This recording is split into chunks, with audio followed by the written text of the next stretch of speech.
Good afternoon সবাইকে। সকাল আর নেই, এখন গুড আফটারনুন হয়ে গেছে আর আমি স্নান করে এখন আপাতত পড়তে বসেছি।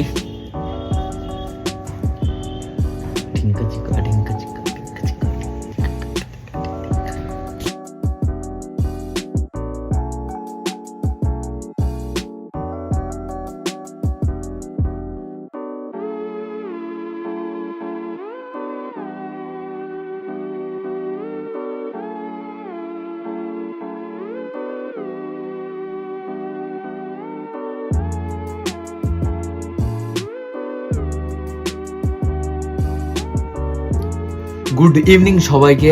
আর আজকে হচ্ছে ডে 23, মানে আজকে 23শে জানুয়ারি। আর সবাই যেন হয়তো 23শে জানুয়ারি কেন আজকে খুবই ইম্পর্টেন্ট একটা ডে, কারণ 23শে জানুয়ারি হচ্ছে নেতাজি সুভাষচন্দ্রের বার্থডে আর জন্মদিন। যেটা আজকে সকালবেলা যখন বেরিয়েছিলাম আমি একটু দোকানে, তখন দেখছিলাম আমাদের পাশে পতাকা উত্তোলন করেছে, নেতাজির ছবি দিয়ে ফুল টুল দিয়েছে। নেতাজির ব্যাপারে তোমরা সবাই জানো, এটা নতুন করে জানানোর কিছু নেই। যিনি ফ্রিডম ফাইটার, আর যার জন্য আজকে আমরা এতটা স্বাধীনভাবে ঘোরাফেরা করছি সেটা নেতাজি।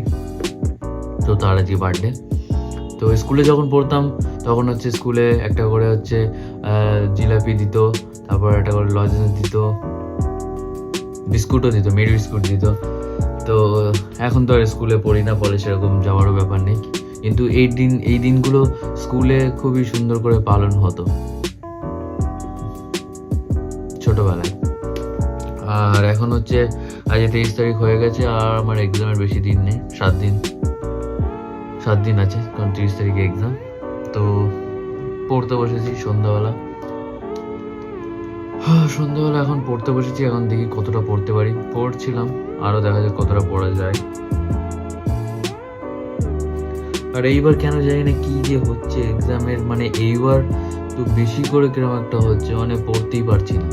পড়তে বসছি খানিকক্ষণ, আবার ফোন ঘাটছি, ফোন ঘেটে যাচ্ছি আর যেন পড়তে বসতেই পারছি না।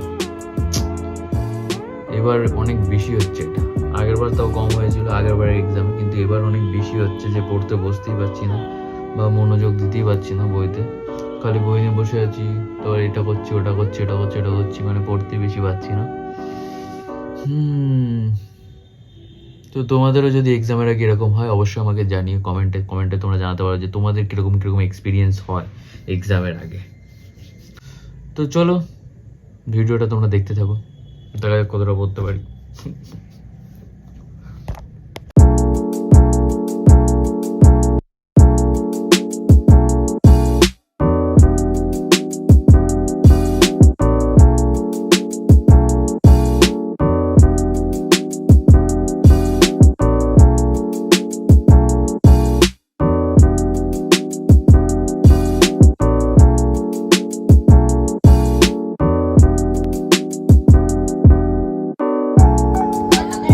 আজকের মতো ভিডিওটা এতটাই, দেখা হচ্ছে কালকে ভিডিওতে। Thanks for watching, good night, tata.